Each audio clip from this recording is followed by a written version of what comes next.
썸네일이 괴이하죠. 네. 어우, 이거 보고서는 살찌면 안 되겠다. 이런 생각이 들었고요. 진짜 조금 심란하더라고요. 사진 보자마자. 여러분도 좀 긴장하시고. 왜 저장은 뭐 하려고 해요? 제가 저 정도 되려면 한 20kg 쪄야 되지 않을까요? 한 15kg 이상은 쪄야 될 것 같은데. 아마 그렇게는 제가 못 찔 거예요. 성질이, 어, 속된 말로 지랄 맞아서. 아무튼. 일단은 질문 주신 내용이랑 오늘 준비한 내용 하나씩 준비를 해볼게요. 이번 주에 저한테 이런 질문을 주신 분이 계셨어요. 이번에 지방흡입 사건 하나 터졌더라고요. 소문 듣자마자 원장님께서 전문의라면 지방흡입 시술을 하지 않는다는 말씀이 떠올라서 왔습니다. 그런데 중요한 게 시술 받은 사람이 전문의더라고요. 마찬가지로 시술을 한 사람은 GP고요. 이제 메스가 향하는 방법이 의료인에게도 다가오는 시대인가 봅니다. 이런 글을 써주셨는데, 제가 일전에 그런 말씀 드렸죠. 지방 흡입술을 최근 이제 GP 선생님이라고 이제 불리는 제너럴 피지션이라고 저희가 보통 하거든요. 근데 이제 뭐 탁과 전문의 선생님들께서 이제 지방 흡입을 많이 하시죠. 가장 많이 하시는 선생님들이 이제 가정의학과 전공하신 선생님들, 또는 뭐 외과 전공하신 선생님들, 산부인과 전공하신 분들, 한 요 정도가 가장 지방 흡입을 많이 활발히 하시는 것 같고요. 그 다음에는 이제 전문의 과정 안 밟고 그냥 인턴이나 또 이런 거만, 인턴도 안 하신 분들도 계시더라고요.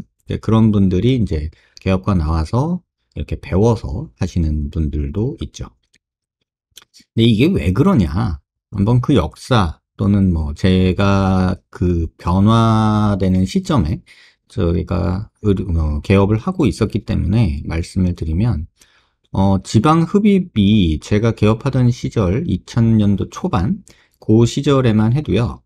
전문의 선생님들이 많이 하셨고, 일반의 선생님들, GP라고 불리는 타과 전문의 선생님들은 거의 안 하셨어요. 왜냐하면 이 지방 흡입이 꽤나 컴플리케이션이 많거든요. 합병증이 꽤나 많고, 또 과도하게 많이 지방을 빼면 또 이게 막 울퉁불퉁해지고, 또는 뭐 사망사고도 간간이 있었고, 또 여러 가지 문제점들이 있었죠. 그래서 지방 흡입하다가 사망하는 기사들도 꽤나 나왔고요. 그래서 이제 그렇게 유지되고 있었는데, 근데 이게 시간이 흐르면서 어떤 일이 벌어졌냐면, 2000년대 초반부터 GP 선생님들이 굉장히 많이 늘어났거든요. 그러니까 이제 탁과 선생님들이 많이 힘드시니까 이제 미용 성형 영역으로 많이 들어오셨는데, 그 무렵에 GP 선생님들이 가장 쉽게 접근한 게 지방 흡입, 지방 이식이에요. 그러면서 벌어진 일이 뭐냐면 수술비가 굉장히 저렴해지기 시작했어요. 그러니까 제가 개업을 했던 시기에 보통 지방 이식, 얼굴 전체에 지방 이식을 한다 그러면은 보통 한 150에서 200 정도의 수술비가 책정이 됐던 것 같아요. 얼굴 전체에. 근데 이제 GP 선생님들이 들어오면서부터 지방 이식이 뭐 50만 원 이런 식으로 이제 저가 시술이 만들어지기 시작했죠. 그러면서 뭐 이제 성형외과 선생님들은 야, 지방 이식을 한다고 막 빼고 넣고 하는데 50만 원 그거 할 바엔 안 하겠다, 이제 이런 생각을 하시면서 점점 저 지방 이식을 좀 깊이 하는 경향이 생겼죠. 왜냐면 가격이 저렴해지면 환자들도 글로 가니까. 그래서 점점 지방 이식도 이제 GP 선생님들이 많이 하게 됐고, 그러다가 이제 지방 이식을 조금 많이 하시다가 흡입도 이제 슬슬슬슬 들어오기 시작하셨죠. 그래서 그때 당시에는 제일 많이 뺀 게 이제 뭐 배에서 지방 빼는 거였잖아요. 배 나오니까 우리. 근데 또 지방 이식을 제일 많이 하시던 선생님들이 주로 지방을 빼는 위치가 배였으니까. 그래서 배를 이제 지방 흡입을 GP 선생님들이 많이 하기 시작을 했고, 성형외과 선생님들은 뭐 배 말고 뭐 허벅지, 뭐 이렇게 뭐 날개살, 그다음에 뭐 종아리, 뭐 이런 좀 특수 부위로 이제 조금 옮겨가는 그런 상황이 연출이 되더라고요. 그러면서 이제 시술비를 유지하는 그런 상황이 됐고, 그러다가 이제 GP 선생님들도 뭐 다른 데로 뭐 종아리, 뭐 허벅지, 뭐 이 날개 쪽지, 날개살이라고 흔히들 말하죠. 그런 데들 이제 하기 시작하고, 뭐 등도 하기 시작하고, 러브 핸들, 뭐 옆구리, 뭐 이런 데들을 이제 하기 시작을 했죠. 그러면서 이제 전문의 선생님들이 그 흡입하는 비율이 많이 줄었죠.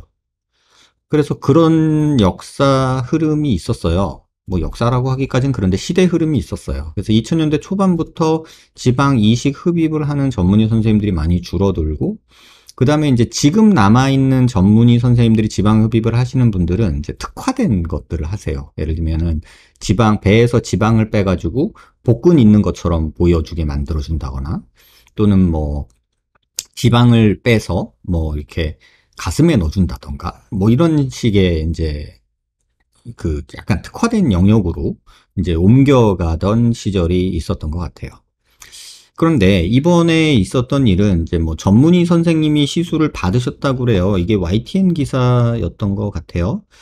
그래서 이제 이 어퍼암 쪽에 여기 날개죽지라고 하는, 여자들 이제 나이 들면 여기 살찌거든요. 이제 남자랑 여자가 살찌는 데가 달라요.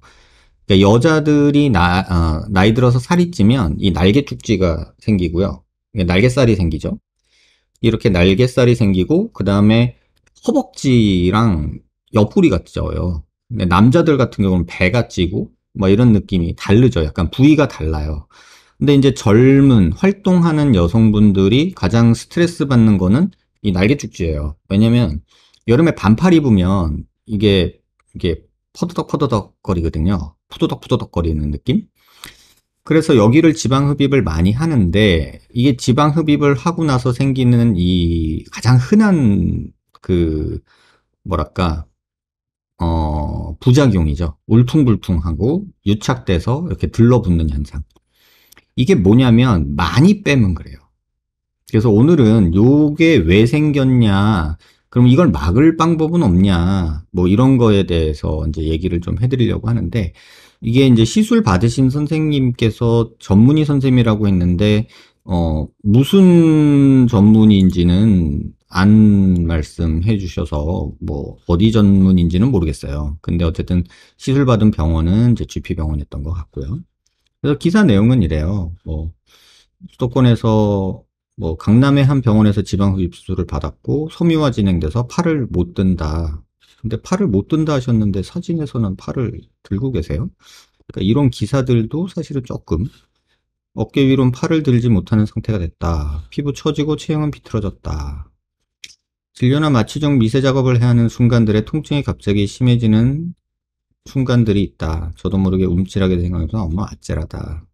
시간이 답이다라는 말을 들었다고 해요. 근데 시간이 답이다라는 말이 사실은 또, 환자 입장에선 되게 서운한 얘기인데, 이게 사실 틀린 말은 또 아니에요. 그리고 기다리면 무조건 좋아진다. 좋아는 지는데 완전하진 않아요.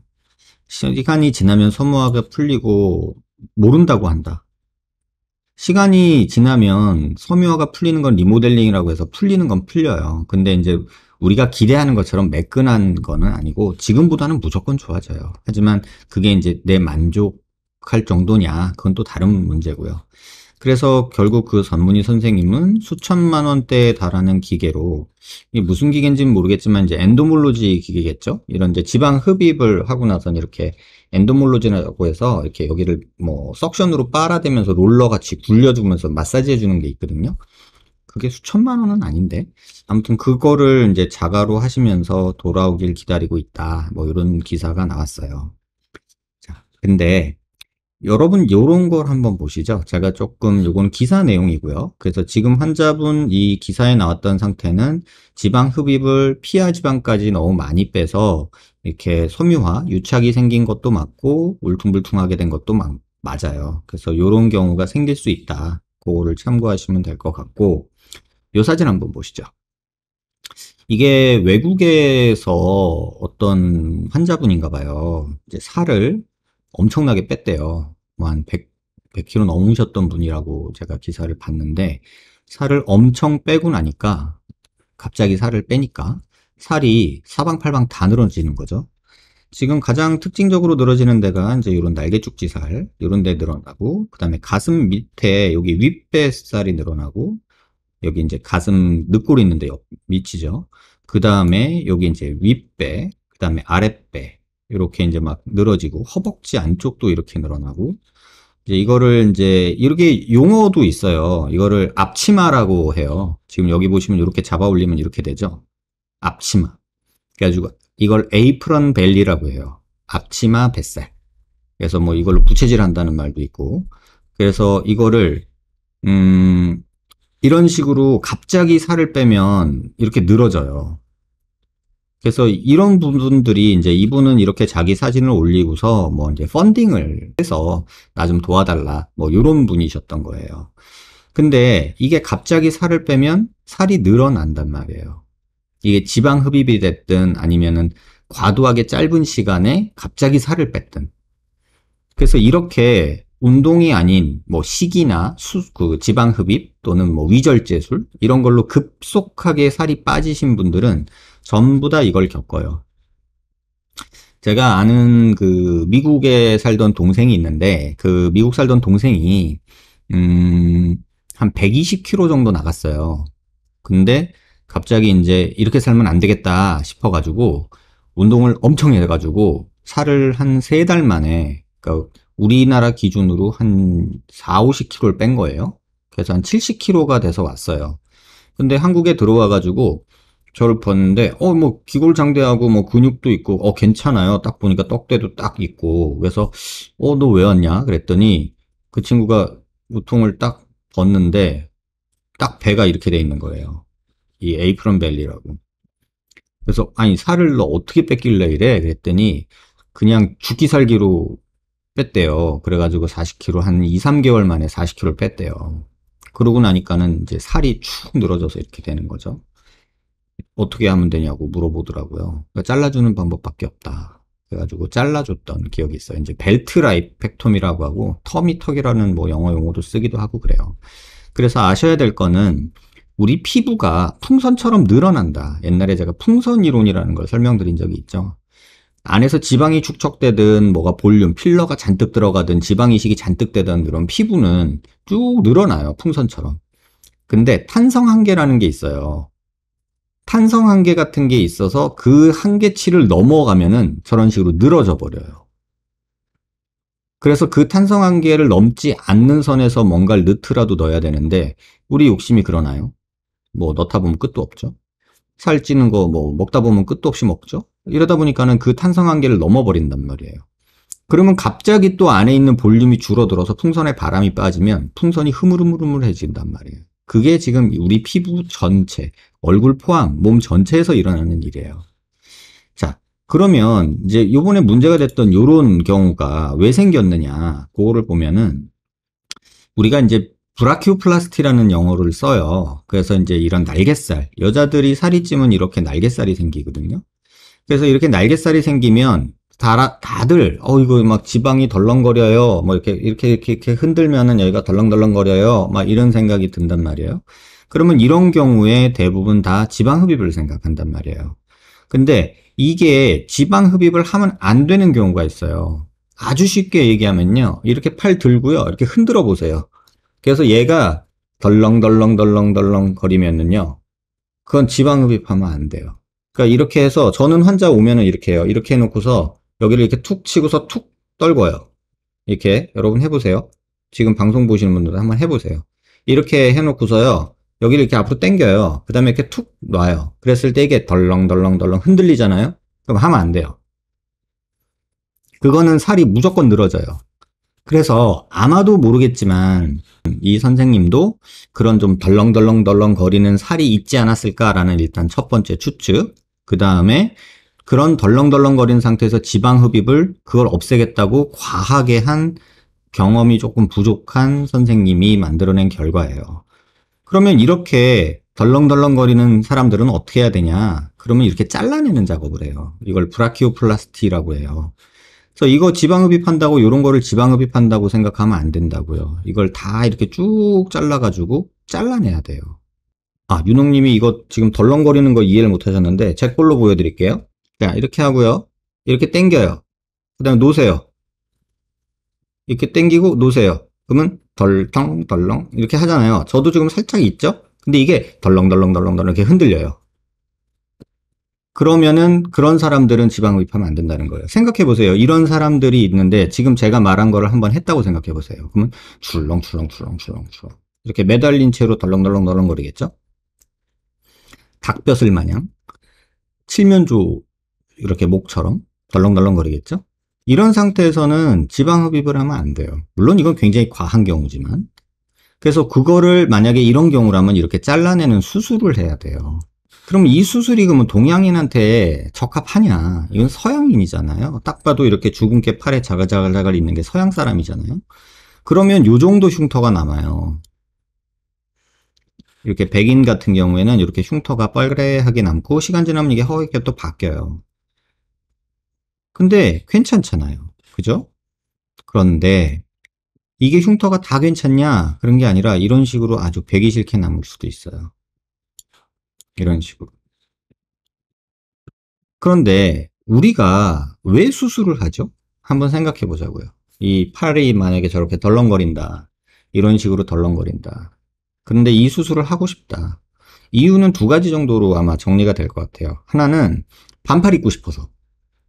나시나 여자분들 수영복이나 반팔이나 나시나 이런 거 입고 싶어서. 또 하나는 저게 이렇게 팔을 오므리고 있으면 여기서 이제 짓물러요. 그러니까 땀띠 같은 게 나거든요. 그게 싫어서일 수 있어요. 근데 대부분은 이제 민소매 옷이나 나시나 수영복 같은 거 입었을 때 조금 좋으려고 하는 수술이죠. 근데 동양 사람들은 이런 흉터가 생기기가 십상해요. 사람 몸에서 가장 흉터가 많이 남는 곳을 꼽아라 그러면은 성형외과 의사들은 다 아는데 사지, 팔다리, 그 다음에 몸통이에요. 그럼 뭐야? 머리밖에 없잖아, 남는 거는. 이런 생각이 들죠. 실제로 그래요. 사지, 팔다리가 흉터가 많이 남고요. 그러니까 정형외과에서 수술하면은 막 흉터 많이 남잖아요. 정형외과 선생님이 뭐 대충 꼬매는 것도 물론 있긴 하지만 성형외과 선생님처럼 좀 꼼꼼하게는 안 꼬매긴 하지만 뭐 외과 선생님이 배 가르면은 또 흉터 많이 남잖아요. 그런 것처럼 팔다리, 몸통, 특히나 이 삼각형, 이 쇄골 있는 데랑 이 명치 부분 있는데 이 삼각형은 완전히 그 켈로이드나 이런 하이퍼트로픽 스카라고 해서 비후성 반응이 생기기 진짜 좋은 동네. 특히나 숄더 이쪽에는 또 이렇게 옷걸이 이렇게 옷이 걸리잖아요. 피부가 텐션을 많이 받는 부위예요. 이 앞쪽이나 이 어깨 쪽은. 그래서 불주사 맞으면 어깨 뿌욱하는 사람들 많잖아요. 그런 식으로 팔다리, 몸통은 흉터가 많이 생기는데 백인들은 그나마 뭐 흉살이 덜 생기니까 이 정도로 낫는 경우가 꽤 많은데 동양인은 제가 볼 때는 거의 8, 90%가 이 정도로 남는다고 봐요. 8, 90% 조금 과할 수도 있는데 이렇게 남는다고 봐요. 그러니까 이런 생각을 하고 만약에 접근한다면 수술하기가 좀 두렵죠. 환자한테 이렇게 흉터 남을 수 있어요 라고 말해도 그래도 하겠다는 분들이면 하겠지만 그렇지 않은 경우가 많으니까. 그러면 실제로 저도 지방흡입을 옛날에 많이 했었거든요. 근데 그때 사진들을 오늘 쭉 좀 봤어요. 찾아보면서. 그래서 지금 요런 정도 선에서는 지방흡입을 해도 괜찮은 거예요. 이 정도는 지방흡입하기에 괜찮은 팔이에요. 그래서 실제로 요런 환자분 같은 경우 이렇게 늘어진 요거를 지방흡입을 살짝 해주면 되게 좋아요. 환자분도 옷 입기도 편하고 되게 만족감도 높은 그런 수술이 돼요. 그러니까 이런 정도, 요런 정도는 절개술 안 하고 해볼만 해도 돼, 해볼만 해요. 근데 이게 이제 팔을 들고 있으니까 여러분들이 좀 덜 보일 텐데 이게 팔을 딱 내리면은요 뒤에서 보면은 볼록해요. 그래서 이제 그게 싫으신 거라 지금 요 정도는 지방흡입해서 굉장히 효과적인 그런 경우예요. 그래서 실제로 보면 이제 수술한 경우를 제가 보여드릴 텐데 자세히 보면은 뭐 좀 차이 나는데 뭐 아이 저 정도로 하나 이런 생각 하실 수 있어요. 이게 제가 한 경우인데 이게 수술 전이고요. 이게 수술하고 2달째예요. 여기 보면 아직 밴드 같은 거 압착 밴드 같은 거 하고 있는 거 보이시죠? 차이 나나요? 여러분 보시기에 이 압박복을 거의 한 6개월 해야 되거든요. 근데 이걸 차이가 난다고 말할 수도 있고 이거 조금 하려고 뭐 하려고 해 라고 얘기할 수도 있는데 지금 이 환자분의 메인은 이거였어요. 이 부분이 볼록한 게 싫다. 잘 보시면 여기가 조금 매끈해진 게 보이실 거예요. 물론 지금 팔을 조금 더 들고 있고, 이건 또 팔을 또 한 바퀴 돌려서 있어서 조금 차이가 잘 안 보이시겠지만, 요런 차이는 있어요. 근데 어쨌든 간에 이분 되게 만족하셨던 분이에요. 요런 데가 없어져서. 그런데 이분은 어때요? 차이가 느껴지시나요? 이게 5개월 된 차이거든요. 그러니까 요 정도 하면은 그렇게 티 안 나요. 요렇게 있던 것들 요 정도 만들어주면은 나시 같은 거 입거나 드레스 같은 거 입을 때 굉장히 편해지거든요. 그러니까 요 정도가 우리가 지방 흡입으로 얻을 수 있는 거예요. 그런데 이 정도 되면은 살짝 망설여져요. 이 배 보세요. 지방 흡입도 한두 번 하셨어요. 근데 이 정도 되면은 되게 망설여져요. 왜냐면 함은 효과는 있어요, 분명히. 그런데 살이 짱짱해요, 이분은. 살이 짱짱하니까 이렇게 울퉁불퉁해지진 않아요. 제가 너무 욕심만 안 부린다면. 그래서 요 정도 되면 해볼 만은 해요. 하지만 이 정도 팔을 가진 분이 뭐 이렇게 만들어 달라 그러면은 그건 거짓말이고 사기예요. 이건 아니에요. 이분은 어느 정도 얄쌍해져서 요 정도는 만들어 드릴 수는 있지만 이렇게 되는 거는 힘들어요. 이분은 배도 이래요. 젊은 여자분이시거든요. 이게 무슨 복근이 아니고요. 이게 다 지방이에요. 그래서 이분은 지방 흡입을 했는데 이거 보시면은 대략 한 3000cc 뽑았거든요. 이게 다 지방이거든요. 이게 이게 다 지방이에요. 그럼 이게 한 3000cc 정도 뽑은 거거든요. 이렇게 다 뽑아내도 압박복을 뭐 한 3, 4개월 입고 버텨야 돼요. 그 다음에 이런 경우는 어떡하냐 그러면 이런 경우 지방 흡입을 한다는 생각을 하시면 정말 큰일 나요. 이런 경우 지방 흡입을 한다 생각하시면 큰일 나요. 왜? 벌써 살이 이렇게 늘어져 있잖아요. 이런데 보세요, 이런데. 이분 같은 경우는 벨트라이펙톰이라고 그래가지고 허리 뒤까지 해가지고 다 잘라내는 거예요. 그래서 실제로 수술 중에 잘라낸 뱃살이에요. 이렇게 잘라내야 돼요. 그 다음에 아주 젊은 친구인데 이 친구는 되게 좀 아쉬운 친구예요. 되게 예뻐요. 그런데 갑자기 살이 쪘어요. 우울증이 많아서 심해서. 그런데 이제 정신 차리고 많이 회복해서 이제 결혼하려고 하는데 도대체 이 배를 가지고 남자를 못 만나겠다라고 했던 친구예요. 되게 안타까워서 그냥 이 친구는 제가 그때 그냥 비용 안 받고 수술해 준 경우예요. 자, 배도 늘어져서 배도 잘랐고요. 그 다음에 여기도 늘어지잖아요. 여기 이렇게 막 늘어지잖아요. 여기도 다 잘라내서 쭉 당겨 놓은 거예요. 그러니까 이렇게 수술을 해요. 자, 여기서 여러분들이 느끼셔야 될 게 있어요. 지금은 아기 낳고 진짜 잘 살고 있거든요. 가끔 연락하는데 지금 되게 예쁘게 잘 살고 있어요. 근데 여러분이 아셔야 되는 게 제가 이 사진을 왜 보여드리냐면 다 똑같아요. 여러분이 느끼시는 거. 뭐냐면 이렇게 배 나오면 지방 흡입을 먼저 생각하시잖아요. 중요한 건 이 흉터를 감내하고라도 내가 이거를 없애겠다라고 이제 생각을 하면 제가 이제 대학에 있을 때부터 되게 많이 했던 수술이 이제 앱도미노플라스티라고 해서 요 수술이거든요. 근데 이제 최근에 너무 힘들어서 안 하는데 이 수술을 되게 많이 했는데 이 수술을 하면은 뱃살을 엄청 잘라내고 배 지방흡입 다 하고 복벽도 다 묶어주고 이런 작업을 해요. 근데 이런 상태에서 지방흡입만 하면은 아주 괴로워져요. 그래서 이런 흉터를 감안하고라도 잘라내야 되는 경우 왜? 옷을 입기가 편하니까 그런 경우가 있다는 거예요. 자, 그러면 제가 아까 말씀드렸다시피 이런 팔을 갖고 있거나 이런 뱃살을 갖고 있거나 이런 얼굴살을 갖고 있으면 여러분 지방흡입을 생각하시면 안 된다는 뜻이에요. 왜? 대부분 살이 늘어져 있는 경우들이 많기 때문에 그냥 간단하게 지방흡입만 생각하지는 마시란 얘기예요. 그러면 우리가 지방흡입을 계획하고 있는 사람들은 뭘 생각해야 되냐? 피부의 탄력. 아까 말하면 제가 이렇게 툭 쳐보라고 그랬죠. 이렇게 툭. 이런 것처럼. 볼살도 이렇게 툭 쳐보세요. 이렇게. 이런 거 해보면 느낌이 오거든요. 두께도 물론 봐야겠지만 이렇게 흔들어 보면 탄력이 있는지 없는지도 보여요. 그런 사람들이 살짝살짝 조금씩 빼는 게 답이에요.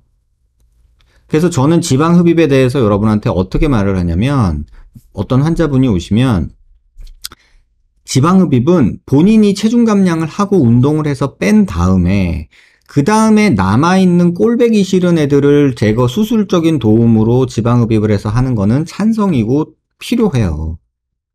하지만 이런 경우에 이거 제가 3000cc, 4000cc 빼주면 뭐 하냐고요. 제가 진짜 이거 뺀다고 두세 시간 고생해서 빼거든요. 땀 뻘뻘 흘리고. 근데 이렇게 빼면 뭐 하냐고요. 본인 생활 습관이 안 바뀌면요. 6개월, 1년 지나서 오면 다시 와요. 이게 의사가 만든 그림도 아니고요. 이런 모델링하는, 스컬프팅하는 그런 분이 그려놓은 그림인데, 나 이 그림 너무 잘 그린 것 같아서 여러분하고 좀 공유하고 싶었어요. 자, 이런 얼굴을 가진 사람들이 이런 얼굴을 꿈꾸면서 지방흡입을 한다고요. 나 이 팔자주름이 싫어. 나 여기 팔자주름이 싫고, 나 프리자올, 이건 마리오넷 주름, 이게 싫어. 그래서 지방흡입을 하면 이렇게 되겠지? 라는 상상들을 하시죠? 정말 잘못된 거예요. 이거 지방 뺀다고 이렇게 안 돼요. 지금 잘 보시면 아시겠지만 이 그림이 되게 잘 그렸다는 그림인 게, 여기 보면 아나토미 스컬프터라고 있죠? 이 그림을 되게 잘 그리세요, 여기. 아나토미 넥스트라는 회사 같은데 그 회사에서 되게 잘 그려요. 근데 보면은 여기 있는 지방이 불룩해진 게 아니라 여기 있는 지방 주머니가 밑으로 처진 거잖아요. 그런데 이걸 지방만 빼면 어떻게 되겠어요? 이게 더 늘어져 보일걸요, 아마? 우리가 나이가 들면 지방이 늘어나서 늘어진 게 아니라 살이 늘어져서 지방처럼 보이는 것도 있단 말이에요. 그러면 이걸 지방이라고 생각하고 지방을 빼면 되겠냐고요. 이런 것들이 해결이 되려면 거상이 돼야 돼요. 똑같이 이 얼굴도 한번 봐보세요. 아니, 이런 사람들이 얼굴 지방흡입해서 이렇게 되기를 기대하면서 성형외과를 찾고 지방흡입하는 병원을 찾아요. 잘못된 생각이라고요. 이게 그림을 잘 보면요, 이게 번호가 다 매겨져 있거든요. 여기 보면 8번이죠. 8번은 여기도 있고 크게 변화가 없죠. 근데 이 턱 밑에 있던 게 이게 9번이거든요.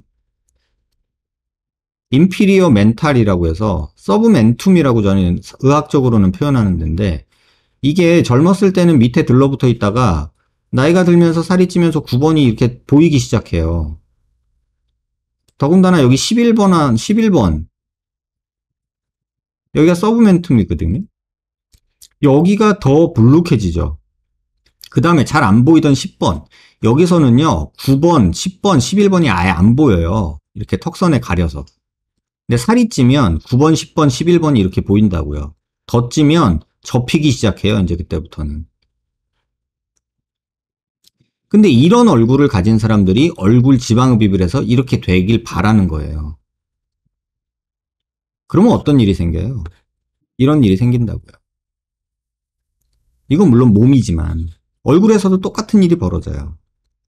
그래서 오늘 간단하게 말씀드릴 거는 하나인데, 여러분들이 지방흡입하면은 이렇게 슉 달라붙는 거를 기대하시겠지만 실제로는 툭 달라붙는 것보다는 숨이 빠지고 늘어진다는 거예요. 풍선 바람 빠지듯이. 우리 몸은 지방이 이렇게 이분하게 풍선처럼 있는 게 아니고요.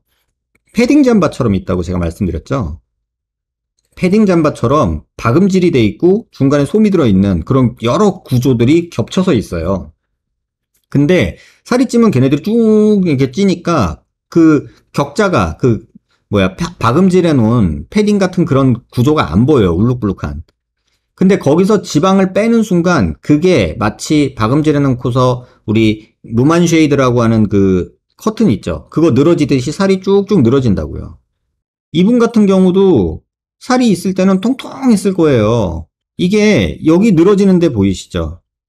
지금 보시면 여기 하나 늘어지고, 여기 하나 늘어지죠? 그 다음에 여기도 하나 늘어지죠? 이렇게. 그 다음에 여기도 하나 늘어지죠? 이게 패딩 잠바 박음질 해놓은 데 같은 데라니까요. 이게 살이 쪄 있을 때는 안 보여요. 근데 살이 빠져버리면, 지방이 빠져버리면 이게 축축 로만 쉐이드라고 하는 커튼처럼 이게 늘어진단 말이에요. 얼굴, 몸 다 똑같아요. 그러니까 무조건 내가 지방 흡입을 하려고 생각하지 말자. 살이 늘어져 있고 활력이 없는 상태면 남는 살을 잘라주는 작업이 필요하다. 그래서 몸에서는 이렇게 뭐 벨트라이펙토미니, 뭐 브라키오플라스티니 해가지고 잘라내는 피부를 남는 살을 잘라내는 작업을 하잖아요. 얼굴에서 그 비슷한 걸 하는 게 이제 안면 거상을 하는 거예요.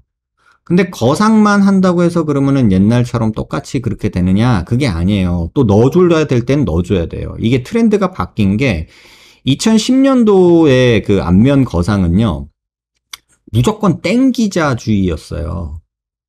2000년대 초반, 2010년대 초반 그때는요, 무조건 땡기자주의였어요. 늘어진 걸 땡겨야 된다라는 거가 메인이었어요.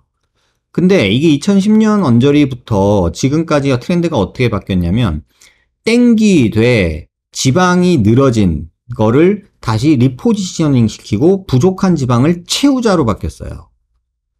그래야 영해지게 되니까. 그래서 무조건 살을 지방을 빼고 땡기기만 하면은 오히려 퀭해 보여요. 그래서 그 서양 여배우들 젊었을 때 사진이랑 이렇게 비교하는 사진들 가끔 올라오잖아요. 그런 거 보면 나이 들어가지고 퀭해진 모습이 보이죠. 그러니까 그런 것들이 지방이 소실되고 세깅, 늘어져서 그렇다는 뜻이에요. 그래서 그것들을 제자리에 갖다 놓고 부족한 지방을 보충해줘야 된다라는 거예요. 그래서 최근 트렌드는 거상을 할 때 뭐 무조건 땡기는 게 아니라 잘라내는 것도 잘라내는 거고 땡기는 것도 땡기는 거지만 어느 정도는 채워야 된다. 지방 이식도 필요하다. 그게 트렌드예요. 그래서 여러분이 아셔야 될 거, 오늘 꼭 이 방송을 보시는 분들이 생각하셨으면 좋겠는 거는 이 상태에서 지방 흡입한다고 이 얼굴이 안 돼요. 이렇게 살찐 애가 지방 흡입을 한다고 이렇게 안 돼요. 꼭 기억하세요. 이건 살을 빼야 돼요. 지방 흡입해서 이 얼굴이 안 돼요. 본인이 뭐 이것까지는 아니더라도 이런 얼굴 가지신 분들 병원에 되게 많이 오거든요. 근데 지방 흡입해서 이렇게 만들려고 생각하지 마세요. 그나마 늘어짐이 적고 살이 많이 늘어지지 않는 영역이 어디냐면은 요 90, 11번이에요. 그나마 목에 붙어 있거든요. 그래서 저는 여기 지방 빼는 거는 비교적 큰 부작용 없이 여러분이 쉽게 생각할 수 있습니다. 하지만 이런데 또 뭐 요런데 지방 빼서 뭐 큰 기대를 가지지 마세요. 뭐 조금 빼서 좀 좋아졌다. 뭐 그런 것까지는 제가 말하지 않겠어요. 뭐 여기 광대 지방 흡입을 했더니 광대가 얄쌍해지고 부드러워지고 나는 되게 좋아졌어요. 만족해요. 근데 선생님은 하지 말랬잖아요. 뭐 이런 분들도 있거든요. 근데 그런 분들도 있지만 티도 안 나요. 고생만 했어요. 뭉쳤어요. 아주 불편해요. 막 이런 얘기만 하는 분들도 있단 말이에요. 여러분들이 꼭 기억하셔야 돼요. 제가 병원 하면서 제일 많이 보는 게 이런 분들이 이런 걸 기대하고서 얼굴 지방 흡입하면 안 돼요 라는 거예요. 여러분 절대 안 돼요. 본인이 살을 빼고 노력하지 않는 이상 절대 안 돼요. 그리고 미녀는 괴로워라는 영화 있잖아요.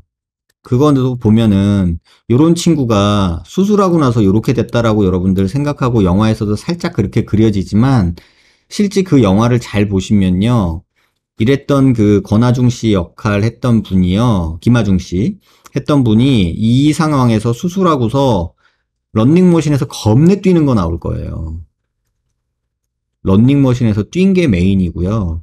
수술해서 이렇게 되는 거는 아니다. 이걸 기대한다면 여러분 마술을 기대하는 거다. 그리고 이걸 기대하는 순간 여러분도 이런 문제에 괴로움 당하면서 인터넷 세계에서 고생하실 수 있다.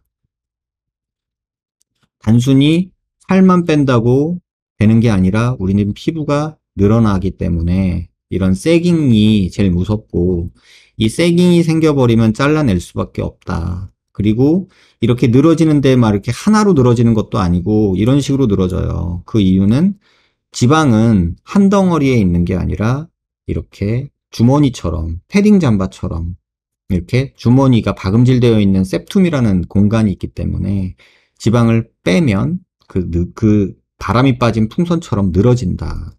그거 꼭 기억하시기 바래요. 그래서 이 그림을 여러분한테 꼭 보여주고 싶고, 선생님 저 이래요, 이거 지방 흡입하면 안 돼요, 이렇게 될 것 같은데, 이런 얘기 하시는 분들 진짜 많죠. 선생님 저는 이 심술보가 너무 싫어요, 지방 흡입하면 이렇게 되겠죠, 이런 얘기도 되게 많이 하시고요. 선생님 저 여기 싫어요, 이거 지방 흡입하면 되겠죠, 절대 안 돼요. 이거는 이 주름이 생기는 원인 자체도 얘가 늘어진 거거든요. 이 노란 지방의 위치를 변화를 보세요. 이렇게 변했잖아요. 요 밑으로 내려왔잖아요. 그러면 얘를 올려주고 피부를 당겨주는 방법밖에 없다는 얘기예요. 그러니까 거상이 따라가야 된다. 그렇게 꼭 기억하시면 좋겠어요. 지방 흡입을 너무 쉽게 생각하지 마세요. 제가 방송에서 굉장히 말씀 많이 드리죠.